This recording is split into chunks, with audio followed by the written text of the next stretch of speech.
नमस्कार दोस्तों, मैं इंद्रजीत सरोज आपका अपने YouTube चैनल जनरल इन्फॉर्मेशन में स्वागत करता हूं। अभी हम एक आर्टिकल देखने वाले हैं कि अपने एक यूनियन टेरिटरी और एक स्टेट में इलेक्शन हुआ।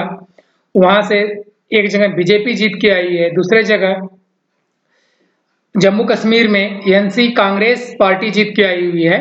तो ये क्या है, कैसे है और इसमें अब कौन सा सरकार बन रही है, इसी पे आज हम बात करने वाले हैं। जम्मू कश्मीर और हरियाणा में सरकार बनाने के लिए नेताओं में होड़। जी, इनमें अभी सरकार फिक्स नहीं हो पाई है और इसमें सरकार बनाने के लिए होड़ अभी भी मचा हुआ है। कौन सरकार कैसे बनाएगा, गठबंधन से या पूर्ण बहुमत से कैसे बन रही, वही हम देखने वाले हैं। भाजपा 12 अक्टूबर के बाद हरियाणा में सरकार बना सकती है। इसका मतलब कि अभी भाजपा की सरकार नहीं बन सकती क्या? हरियाणा में कितनी सीटें हैं, फिर उसमें भाजपा का पूरा कितना है और इसके साथ हम गठबंधन से कितने हैं, ये भी हम देखने वाले हैं इस आर्टिकल में। जम्मू एंड कश्मीर में सीएम का नाम अभी नहीं बताया गया है। जी, अभी नहीं बताया कि जम्मू कश्मीर में सीएम पद पे कौन होगा। भाजपा के कुछ ऐसे कार्यकर्ता हैं जो ये देखने के लिए सीएम पद के उम्मीदवार हैं, कहाँ के? हरियाणा के। इसके लिए अमित शाह इनको मिठाई खिला रहे हैं, ये आप थंबनेल में देख सकते हो। और जम्मू कश्मीर में ये दो लोग हैं। अभी इनमें से किसी का नाम क्लियर नहीं है कि इसमें से सीएम कौन बनेगा, चीफ मिनिस्टर। चलिए दोस्त, आर्टिकल शुरू करते हैं। इससे पहले मैं आपसे रिक्वेस्ट कर लूं कि ऐसे सामान्य जानकारी जानने के लिए, देखने के लिए, समझने के लिए प्लीज आप चैनल को सब्सक्राइब करके मेरा मदद कर सकते हो और आप वीडियो को लाइक करना, ताकि हमें थोड़ा मोटिवेशन मिले, मैं ऐसे वीडियो और लाता रहूं आपके लिए। जम्मू कश्मीर और हरियाणा में सरकार बनाने के लिए नेताओं में होड़ मची हुई है। कुछ ऐसे हैं, जम्मू कश्मीर में इन दो चेहरे देखे जा रहे हैं, शायद इनमें से कोई बने सीएम, या फिर हरियाणा में इनका अभी बातें चल रही है, मतलब यही है सीएम फेज। एंड द मौके पे पलट सकता है डिसीजन, इसीलिए ये लोग 12 तारीख का अभी अपना टाइम दिए हैं बीजेपी वालों ने हरियाणा में। आगे देखते हैं दोस्त, हरियाणा एक बार हम मैप में देख लेते हैं। हरियाणा जम्मू से border Haryana Delhi union territory से बॉर्डर शेयर करता है, और एक साइड उत्तर प्रदेश से, दूसरी साइड राजस्थान से, तीसरी साइड पंजाब से। हरियाणा और पंजाब का कॉमन कैपिटल है, जहां पे हाई कोर्ट बोल सकते हो आप, जो कि चंडीगढ़ है, नॉट छत्तीसगढ़। छत्तीसगढ़ एक स्टेट है जो यहाँ पे मिलेगा आपको, और चंडीगढ़ एक सिटी का नाम है, और वहीं पे पंजाब और हरियाणा दोनों का कैपिटल माना जाता है, और वही दोनों का हाई कोर्ट दोनों का चंडीगढ़ में है। और चंडीगढ़ को लेके हमेशा फाइट होती है कि ये पंजाब का है या हरियाणा का है। ये दोनों के मिड पॉइंट पे बिलोंग करता है चंडीगढ़। चलिए दोस्त, आर्टिकल शुरू करते हैं। जम्मू कश्मीर यहाँ पे ऊपर मिलेगा आपको, हरियाणा यहाँ मिलेगा, जो आप देख लिए मैप में। अब दोनों का लोकेशन देखने के बाद आर्टिकल, अब हम line to line article discuss कर लेते हैं आपके साथ। विधानसभा चुनाव के नतीजे घोषित होने के एक दिन बाद विजयी दलों हरियाणा में भाजपा और जम्मू कश्मीर में नेशनल कॉन्फ्रेंस कांग्रेस गठबंधन ने के नेता व्यस्त राजनीतिक गतिविधियों में व्यस्त रहे। मतलब अभी जम्मू कश्मीर में तो क्लियर नहीं है कि कौन सीएम बनेगा, बट हरियाणा में कुछ क्लियर दिख रहा है। हरियाणा के नई भाजपा नेता, जिनमें मौजूदा मुख्यमंत्री नायब सिंह सैनी भी शामिल है, जो अपने पद पर बने रहने की संभावना रखते हैं। जी, आप इस चीज को संभावना रखते हैं अपने पद पे बने रहने के लिए, आप समझ सकते हो कि बातें बदल सकती हैं, पलट सकती हैं, कि नया चेहरा, नया सीएम देखने को मिल सकता है हरियाणा में। अब नया नाम क्या है, ये चीज का भी खुलासा नहीं हुआ। प्रधानमंत्री नरेंद्र मोदी और अन्य शीर्ष नेताओं से मिलने के लिए नई दिल्ली पहुंचे। किसने पहुंचा? मौजूदा मुख्यमंत्री नायब सिंह सैनी ने। दशहरा उत्सव समाप्त होने के बाद 12 अक्टूबर के बाद नई सरकार के कार्यभार संभालने की उम्मीद है। मतलब 12 अक्टूबर के बाद नई सरकार कार्यभार संभाल सकती है। दोनों जगह देखते हैं आगे क्या डिसीजन निकल के आता है पार्टी का।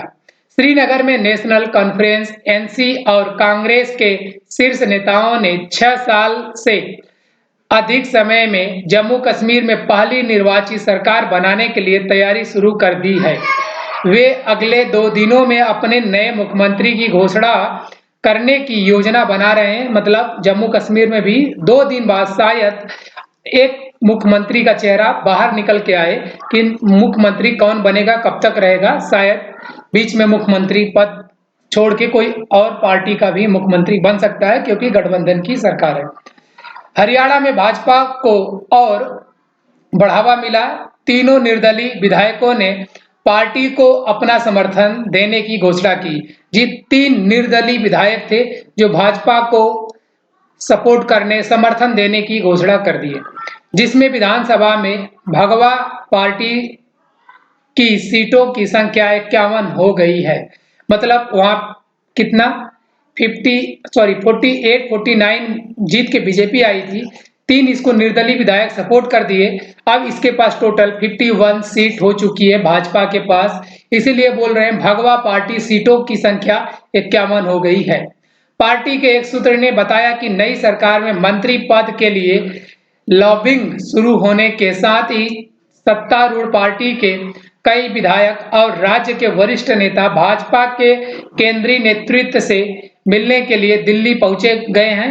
जी, कुछ नेता आ गए हैं कि हमें साहब ये सीट दिला दो, हमें ये पद दिला दो, हमें ये मिनिस्ट्री दिला दो, देखते हैं आगे किसको क्या मिलता है। ये तो 12 तारीख के बाद ही पता चलेगा। सूत्र ने बताया कि भाजपा 2 उप मुख्यमंत्री नियुक्त करने के विकल्प पर भी विचार कर रहा है। मतलब एक तो सीएम होगा, 2 सीएम, 2 उप सीएम नियुक्त करने के लिए भाजपा विचार कर रही है। देखते हो नया चेहरा क्या आता है। जैसा कि राजस्थान और मध्य प्रदेश में किया गया था। हरियाणा भाजपा अध्यक्ष मोहन लाल बड़ोली ने राष्ट्रीय राजधानी में संवाददाताओं से कहा, हरियाणा में भाजपा सरकार को 2024 के विधानसभा चुनाव में स्पष्ट जनादेश मिला है और तीसरी बार लोगों ने डबल इंजन वाली सरकार बनाने के लिए वोट दिया है। जी, डबल इंजन वाली सरकार बनाने का वोट दिया है। मतलब आप लोग समझ नहीं रहे होंगे कि डबल इंजन ये बोलते किसको है। जी, डबल इंजन ये इसको बोलते हैं कि ये अपना भारत है, प्यारा सा भारत हो गया। शायद मैं भारत का चेहरा ना बना पाऊं मैं अच्छे से।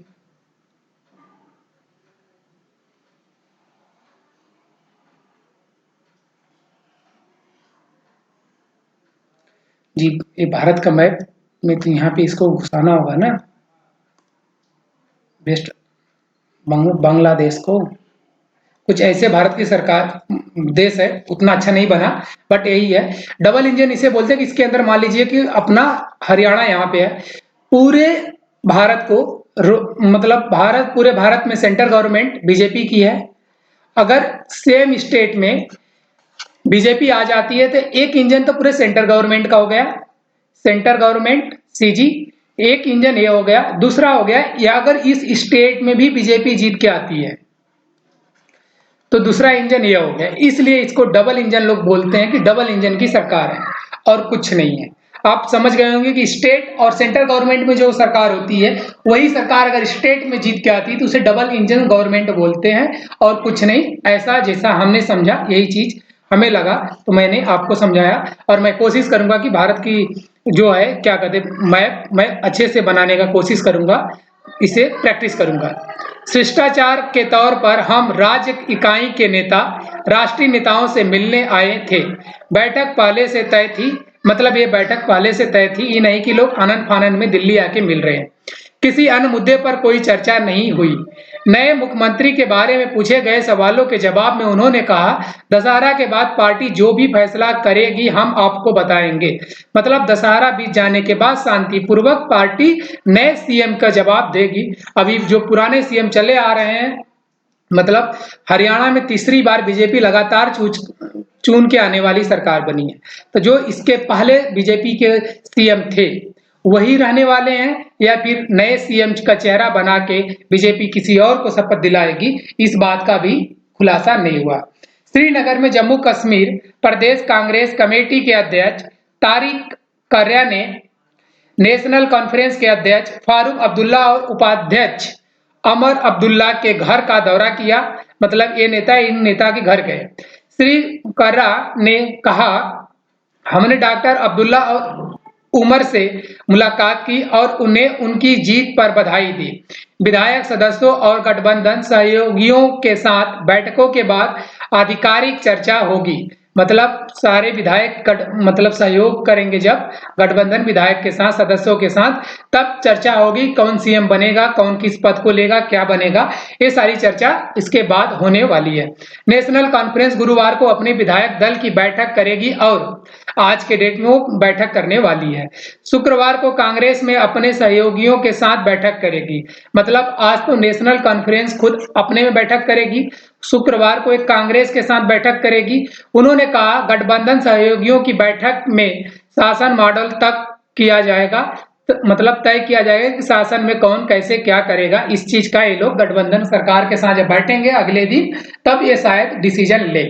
श्री अब्दुल्ला ने कहा कि नए मंत्रिमंडल का पहला काम जम्मू कश्मीर के लिए राज्य का दर्जा बहाल करने की मांग करने वाला प्रस्ताव पारित करना होगा। जी, राज्य का दर्जा बहाल करने के लिए बोल रहे हैं जी, राज्य ये मांग करेंगे। ये मांग क्यों करे? सरकार इनकी बन गई थी, जो मन करे वो कर ले। ये मांग क्यों करेंगे जी? एक शेड्यूल फर्स्ट में है, किसी राज्य को यूनियन टेरिटरी को कोई राज्य बनाने के लिए सेंट्रल गवर्नमेंट का काम होता है, ना कि स्टेट गवर्नमेंट का। तो जो भी काम है ये सेंट्रल गवर्नमेंट ही करेगी, इसीलिए मांग करने वाला प्रस्ताव पारित करेंगे। इसका मतलब ये सेंट्रल गवर्नमेंट से मांग करेंगे कि हमारे जम्मू कश्मीर को आप राज्य का दर्जा दे दें। अगर सेंट्रल गवर्नमेंट को लगेगा कि जम्मू कश्मीर को राज्य का दर्जा दे देना चाहिए, वहां सब कुछ सही है, तब तो मिलेगा। अगर सेंट्रल गवर्नमेंट को दिक्कत होगी तो ये अपने अधीन ही रखेगा यूनियन टेरिटरी बना के। और लक्षण यही है कि अगले 5 साल तक यूनियन टेरिटरी ही होने वाला है, इसमें कोई संशोधन, कोई बदलाव नहीं ये लोग कर पाएंगे। उन्होंने कहा हम अनुच्छेद 370 पर बातचीत को जारी रखेंगे। 370 ये लोग तो अब चाह के भी नहीं कर सकते, क्योंकि 370 सेंट्रल गवर्नमेंट में है। सेंट्रल गवर्नमेंट अभी 5 साल तक नई चुन के आने वाली सरकार जो बनी है, ये अप्रोक्सीमेट 5 साल तक चलेगी। 5 साल तक 370 की बात ही मत करो, ये कुछ नहीं कर पाएंगे। सिर्फ राजनीति से इलेक्शन जीतना तो हो गया, लेकिन और कुछ नहीं हो सकता। हम लोगों को ऐसा वादा करके मूर्ख नहीं बनाने जा रहे हैं जिसे हम तुरंत पूरा नहीं कर सकते।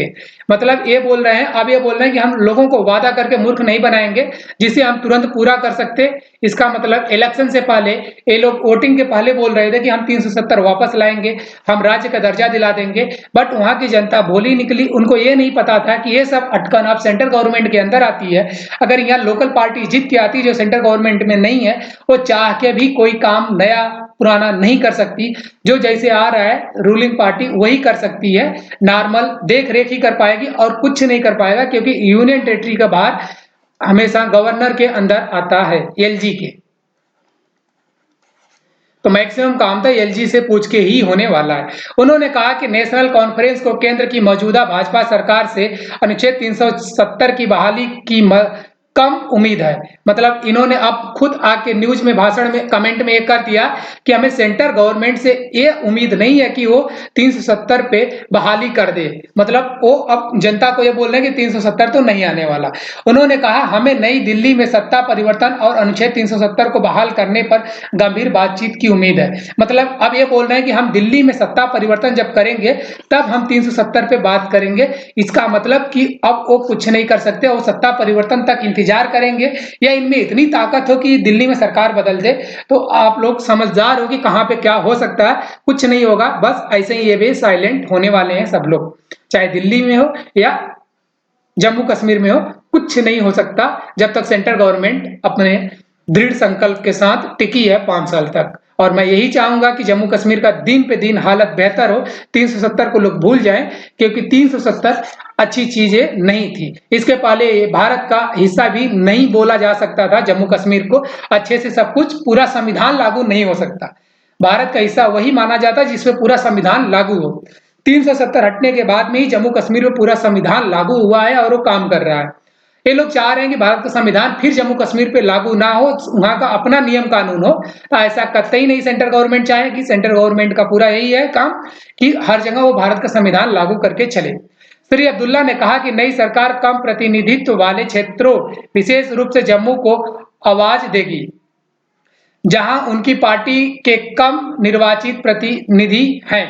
मतलब ये आवाज देंगे जहां जम्मू उनके पार्टी से कम लोग जीत के आए हैं।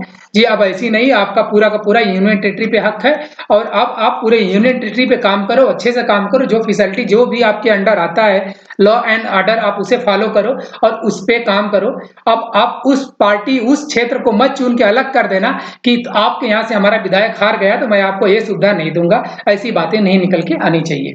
ऐसा मेरा मानना है, पार्टी को पूरा का पूरा अपना यूनियन टेरिटरी मान के काम करना चाहिए।